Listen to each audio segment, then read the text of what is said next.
Hello everyone, welcome to Living Power, your online Bible study where we are reading through the Bible in a year. Today is April 19th, and I want to welcome you and tell you how excited I am to be with you. Thank you so much for inviting me into your home or on vacation or into your place of business, wherever you are watching this. Thank you so much for spending this time with me and allowing me to read the Bible with you. It's such a privilege. We are in the book of 1 Samuel, and we actually begin 2 Samuel today. We'll be here for the rest of the month, and we're talking about the life of David. And today we have to say goodbye to Israel's first king, King Saul. He dies today in the battlefield, and we see a nation in mourning who ends up being scattered. And David's response, of course, is that he is in mourning for the nation of Israel, for Saul, his king, even though he's treated him so badly all these years, and certainly for his best friend, Saul's son, Jonathan.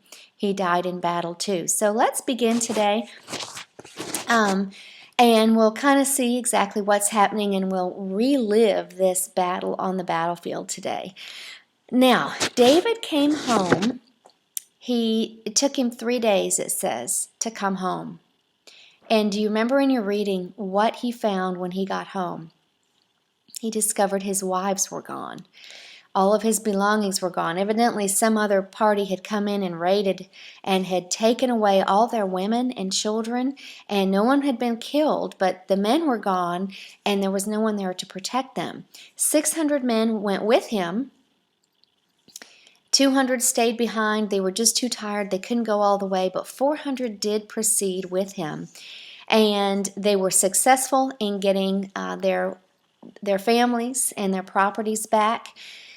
And, I mean, can't you just see a movie written about just that one part, from the perspective of maybe one of his wives who can see the enemy coming and takes them off captive, and then they're hopeless and someone needs to come and save them, and then David comes and, oh, there he is, and he's coming to save me, and just the reunion when he comes in and he embraces them and he takes them back home. I mean, that would be a good movie, a good story, and that's good reading too, isn't it? David didn't want to keep all the plunder for himself. He wanted to share the plunder with all of the 600 men, even with the 200 that stayed behind. And I think this is significant to realize because we're studying about the insights into David the man. What was he all about? And here we see a very generous David, a very giving David. And even the 400 men who went didn't want to share with the 200 who stayed behind, but David insisted.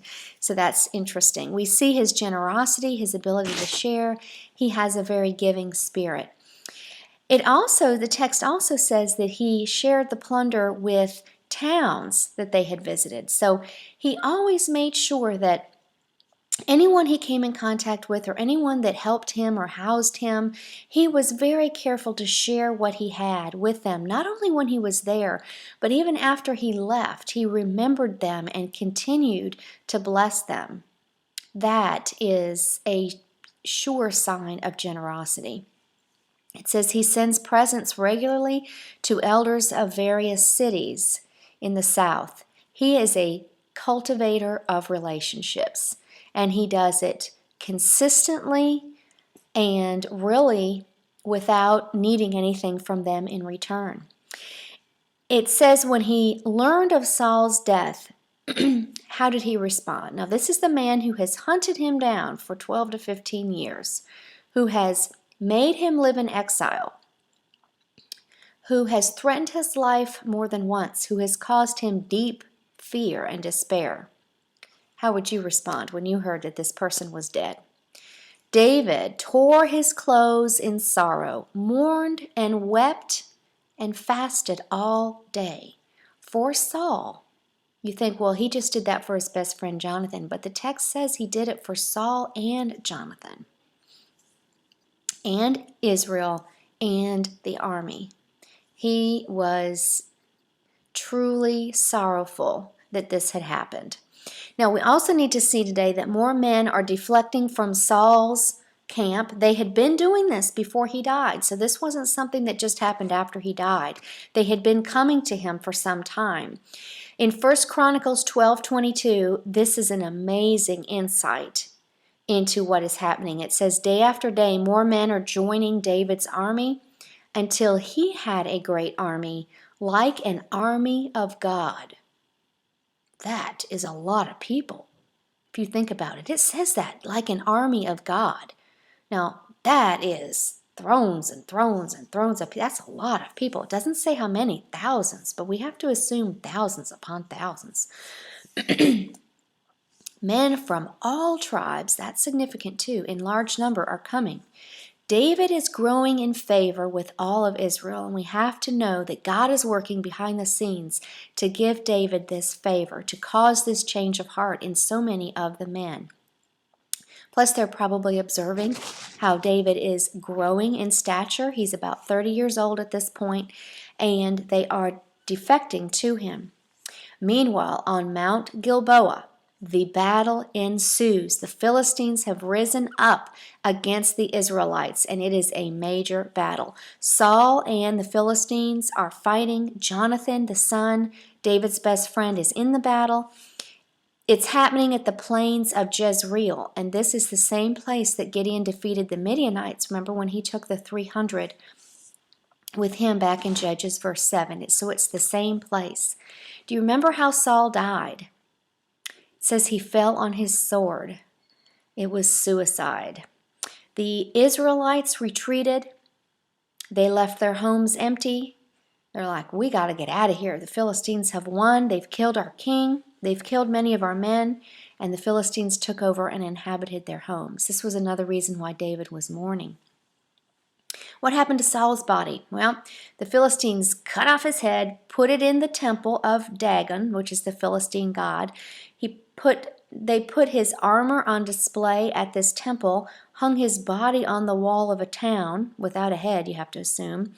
Israel comes and gets Saul and the sons' bodies and buries them, and David acknowledges that that was the right thing to do. Now, why do you suppose it ended like this for Saul? That's a pretty bad way to go. Why? The first king of Israel, shouldn't he have gotten a little bit more glory? Well, it says in 1 Chronicles 10:13 that this happened because he was unfaithful to God throughout his lifetime. He was disobedient to God throughout his lifetime, and he even consulted with a witch instead of waiting on God. So he was certainly not a man of righteous deeds. We can observe that very clearly. We see a real contrast here in the plain of Jezreel. Gideon, when he was fighting with his 300, inquired of the Lord, what do I do? Versus Saul, not waiting on God for direction, but going and in his own flesh, going to a witch and asking the witch, what should I do? In essence, he was really asking God, not because he wanted to know, but because he wanted to use God for his own purposes, and God simply just did not respond. Contrast David. After returning home to find his city laid waste, his family and his belongings gone, he might be asking, God, why did you bring me this far for this? But that's not what he said. He always responded in faith, first believing God can and is working in his life and is on his side. Second, he always responded in prayer, asking God for the next step. And I love this scripture I've pulled out for you today, 1 Samuel 30, the second part of verse 6. But David strengthened himself in the Lord his God. That was how David reacted to his trouble. So Saul is dead. Israel needs a new king. I wonder if David knows that his time has come. Here's your application for today. We see a model through David's life of what we can do when we're in trouble. Here's our model. Step number 1, don't lose heart. Check your thoughts. Don't let doubts come in. Know in complete surety that God is on your side and is fighting for you, even if you can't see it. Step 2, ask God what to do. Always ask Him before you take a step. Number 3, rapid obedience. When God told David, yes, if you go and get your family back and fight, you will be successful, they went immediately. They went so fast that 200 of the men were too tired to go on.